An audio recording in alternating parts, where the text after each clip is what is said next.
Michael Jones of Inspiring Philosophy unabashedly affirms the Christian doctrine of the Trinity. No shock there, obviously. However, Michael holds to a peculiar model of the Trinity known as monarchical Trinitarianism. See, standard models of the Trinity tend to identify the Trinity itself with God. The peculiarity of monarchical Trinitarianism, though, is that it identifies God with the Father alone. That is, on this model, the Father, the first person of the Trinity, is the only person that is numerically identical to God. As Dr. Joshua Sijuwati, a champion of monarchical Trinitarianism, and the philosopher whom Michael seems to line himself up behind in this regard, states in his paper entitled Monarchical Trinitarianism, a Metaphysical Proposal, that, quote, the one God, in the nominal sense, is numerically identical to one of the entities, the Father, who is the sole ultimate source of the Son and the Spirit. Dr. Sijuwati articulates the same sentiment in the following clip. Now, when we sort of break this down, and we can sort of now break it down into these two sort of sections. So we say that there's one God the Father, and that just means that there is one sole source within the Trinity. So the Father is the unsourced source of everything else. So he doesn't come from anything. He doesn't depend existentially on anything. So his existence isn't derived from anything else, but he gives existence to everything else ultimately. So everything ultimately comes back to the Father. Either necessarily it comes back to him with the Son and the Spirit, or through his causal will with creation. But everything ultimately comes back to him. And so I use a term of fundamentality, and there can be other terms that you use, but it just means that the Father is the fundamental divine person. So he's the explanatory stopping point for all of reality. And that's why we can call him the one God. If you're wondering how, under this unique view, in order to maintain Christian orthodoxy, the Son and the Spirit can still be called God if only the Father is identical to God, these are ideas that will be explicated momentarily. For now, I merely wish to flesh out this notion that monarchical Trinitarians such as Michael and Dr. Sijuwati promulgate, because it's what distinguishes monarchical Trinitarianism from competing Trinitarian models. Here, Michael echoes the sentiments of Dr. Sijuwati. Yeah, and so that I think that's a very sufficient way to explain what I think the scriptures are teaching. I mean, they constantly, especially Paul, is identifying the Father as God. Jesus says in John 17:3, the Father is the only true God. Right. And so we see this sense that, like, okay, the Father is special in some specific way, that he is the true God. He is the source of all, because the Son and the Spirit proceed or are begotten of him. Right. But we also see in scripture that the Son is fully God, the Spirit is fully God. So how did this work? And I think monarchical Trinitarian really is the best way to explain not only what the scriptures are teaching, but what the early church is teaching. The Father is God, as I think Joshua Sijuwati, who's another monarchical Trinitarian, says. The Father is identifiable as God, and the Son and the Spirit are God in a predicative sense. So they are fully ontologically God. But they are not the ultimate source, in that the Son is begotten of the Father and the Spirit proceeds from the Father. So, on Michael's model, because the Son is eternally begotten by the Father, and because the Spirit ultimately proceeds from the Father as well, the Father is the only person of the Trinity that harbors the property of aseity. That is to say, the Father is the only person of the Trinity that is not caused by anything else. He's the ultimate source of everything, including the Son and the Spirit. The Son and the Spirit are eternally and ultimately caused by the Father, and thus do not harbor the property of aseity. Therefore, because the Father is the only person of the Trinity that maintains this metaphysically ultimate position, he alone is identifiable with the term God. And because the Father, as one person, alone is identifiable with God, then there are not three gods, which would entail polytheism, but there remains one God. So how then, on Michael's monarchical Trinitarian model, are the Son and the Spirit to be called God in any meaningful way if they're not identifiable with the term God? Well, this issue is solved, supposedly, by explicating that both the Son and the Spirit are God in the predicative sense. In the clip previously viewed, Michael was discussing monarchical Trinitarianism with another one of its adherents, philosopher Bo Branson. Branson expounded on this notion. And so the point there is that, there's two different uses grammatically of the word God here. One is you're using it as a subject term or as a referring expression.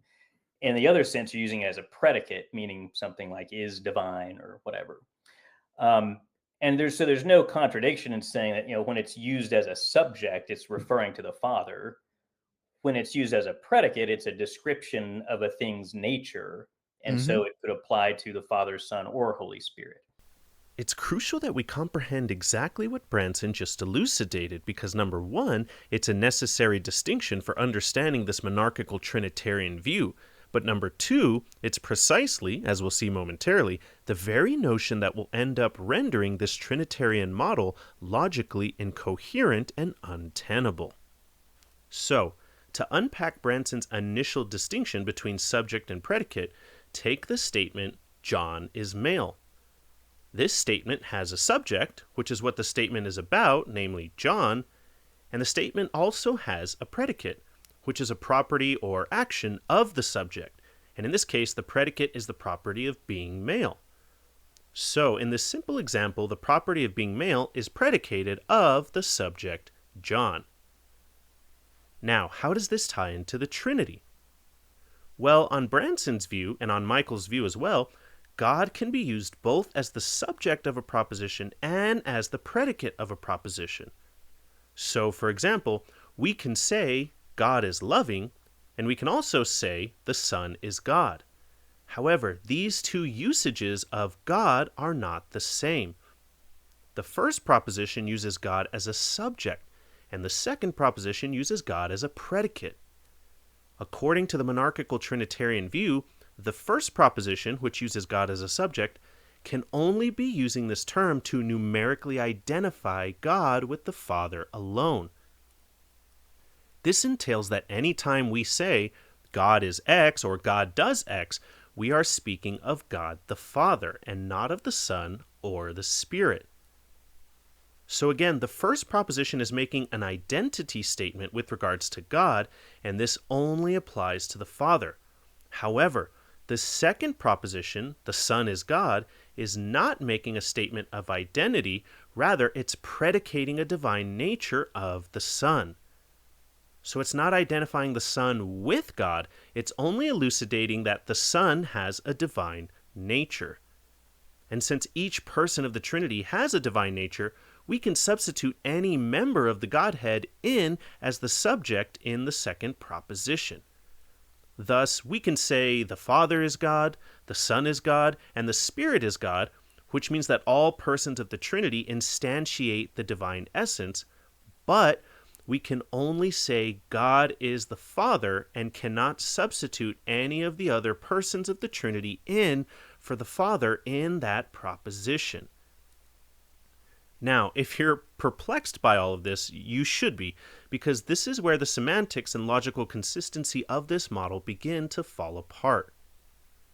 First, to harbor a divine nature is in fact what it means to be God. If you have a divine nature, you are God. That's what being God entails. You can't have a divine nature and not be divine, and you can't be divine and not have a divine nature. If you have a divine nature, you're not a human or a snail or a plane. If you have a divine nature, you are a God, as you are instantiating the essential properties of what makes something divine. So monarchical Trinitarians are merely playing a game of semantics here.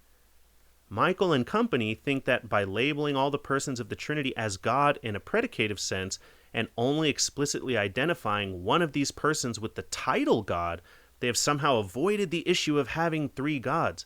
But they haven't. They've only attempted to avoid the issue by onomastic and semantic gymnastics.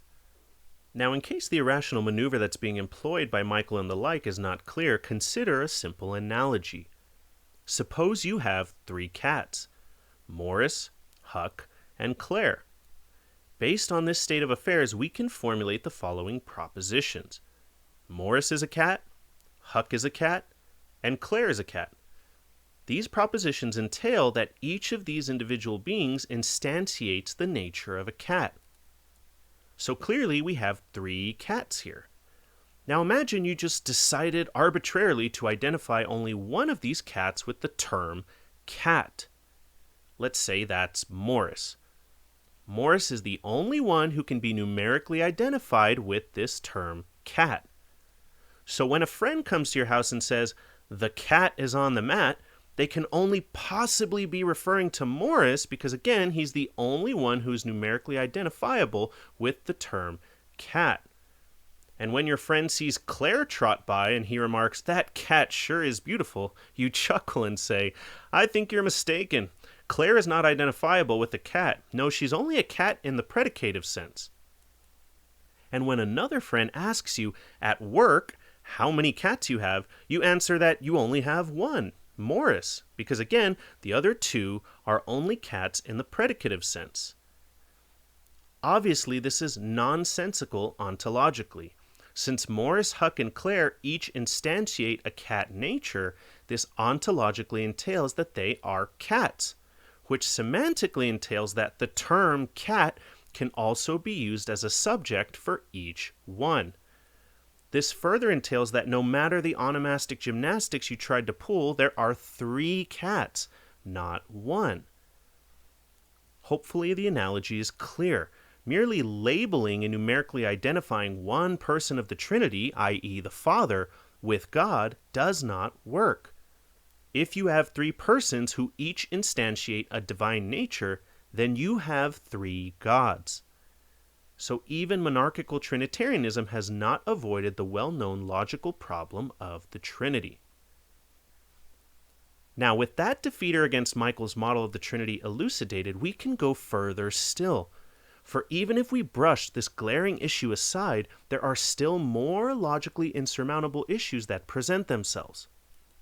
That is to say, even if we ignored the criticism just made and granted Michael and company that the Father alone is identifiable with God and that all 3 persons of the Trinity are divine in the predicative sense, this model will still reduce to absurdity in a different ontological fashion. To understand where we're going here, consider what it means for a being to instantiate a divine nature in the first place. If a being instantiates a divine nature, i.e., if a being is divine, then this entails that that being harbors the properties essential to be divine. This is true of any extant thing that has a nature. If a person has a human nature, for example, this entails that they harbor the properties essential to be human. Now, what this further entails is that natures are fixed and static.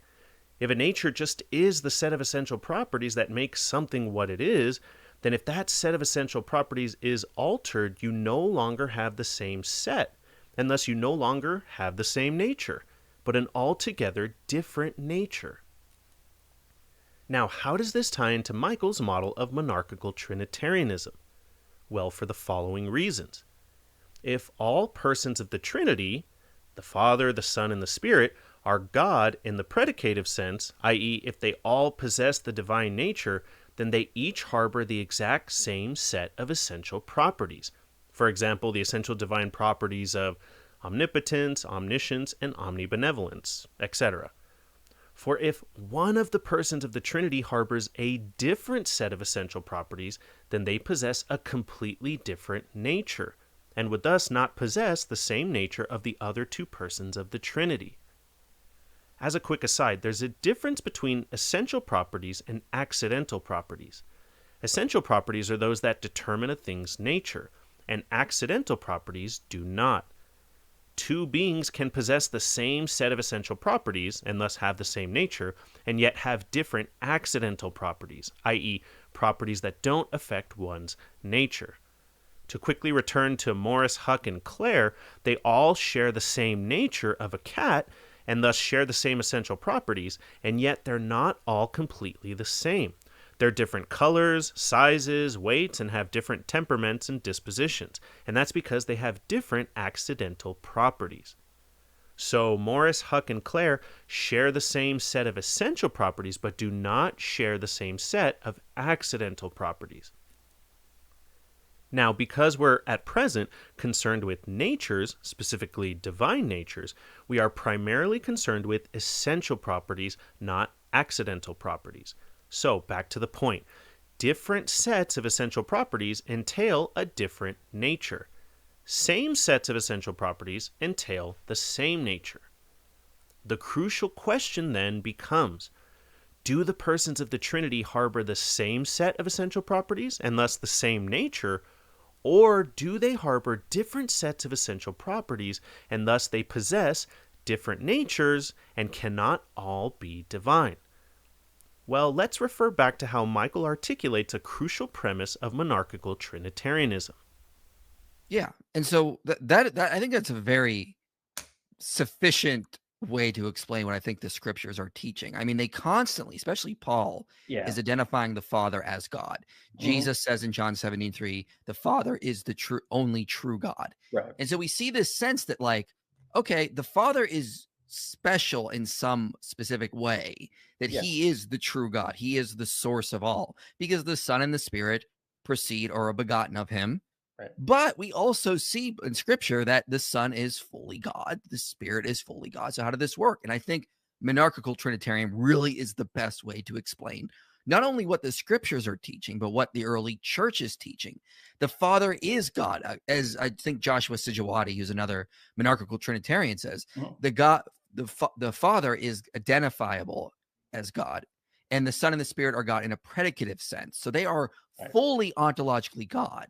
But they are not the ultimate source, in that the Son is begotten of the Father and the Spirit proceeds from the Father.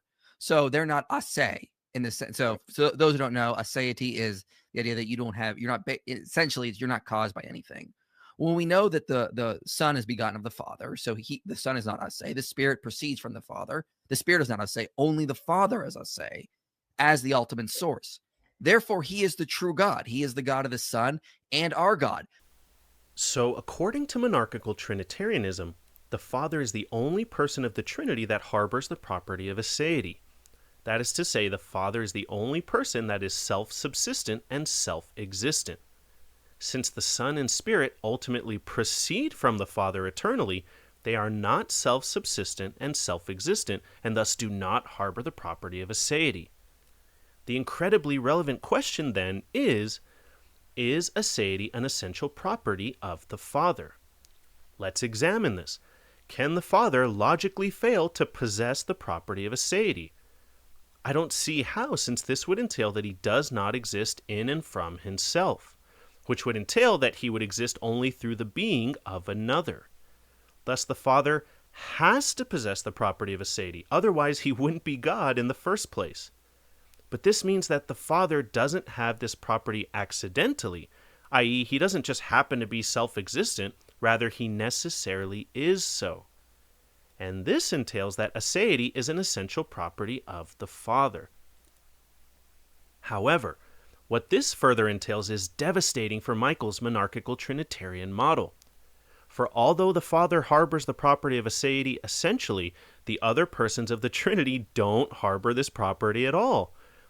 Keep in mind, on Michael's Trinitarian model, only the Father has aseity. The Son and the Spirit are eternally and ultimately caused by the Father and thus do not harbor the property of aseity. They are not self-subsistent and self-existent, but only exist through the causal efficacy of the Father. Hopefully you can see the road we're being led down.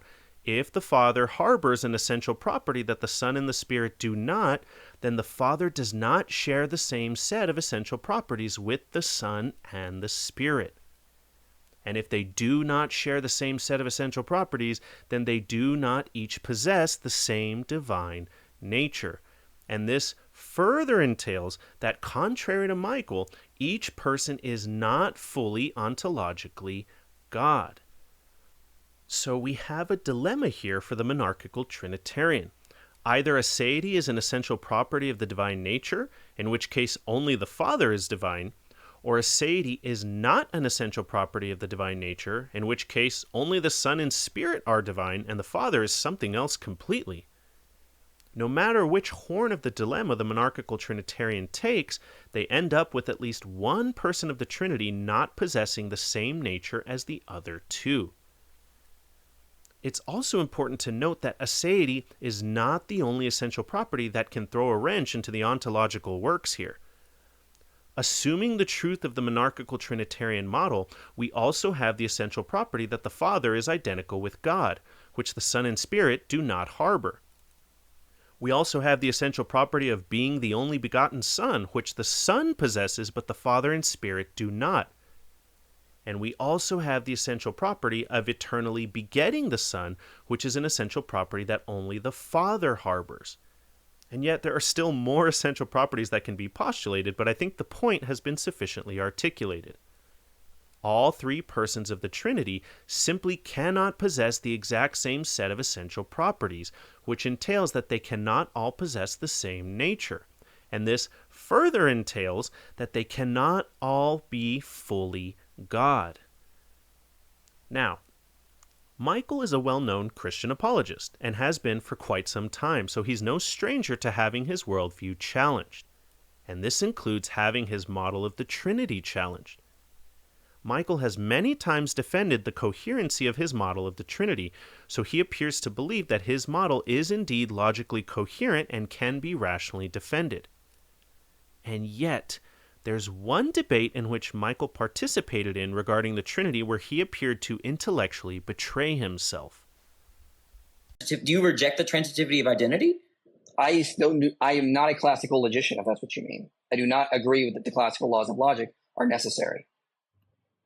Okay, I take Quine's logic, for example. I hold Quine's logical system. Okay, so you're saying that if A is identical to B and B is identical to C, then A is not necessarily identical to C. Not necessarily, right. Okay, so you use other logics other than classical logic. Yeah, very few philosophers today use classical logic. That's gone. I don't know if that's true. No, it is. So just to be clear, do you think the Trinity coheres with classical logic? Not necessarily, no. All right, I feel the need to address some things that Michael articulated here before diving into the major issue he saddled himself with. First, it's simply not true that, quote, very few philosophers still use classical logic. According to a 2020 Phil Paper survey of professional philosophers, 53% of philosophers still hold to classical logic. So, contrary to Michael's claim, the majority of philosophers continue to hold to a classical logical paradigm. Second, Michael articulated that he personally holds to the philosopher Willard Van Orman Quine's logical system. The issue, though, is that Quine held to classical logic as well. There was no other logical system that Quine adhered to. He was a classical logician through and through. Now, to be fair to Michael, Quine did articulate that he wasn't convinced that classical logic constituted a necessarily true logical system, i.e., he believed it was possible that classical logic could be revised given future discoveries. Nevertheless, the formal logical system Quine used and adhered to was classical. So again, Michael's articulation that he holds to Quine's logical system would commit him to classical logic, the very thing he said he doesn't adhere to.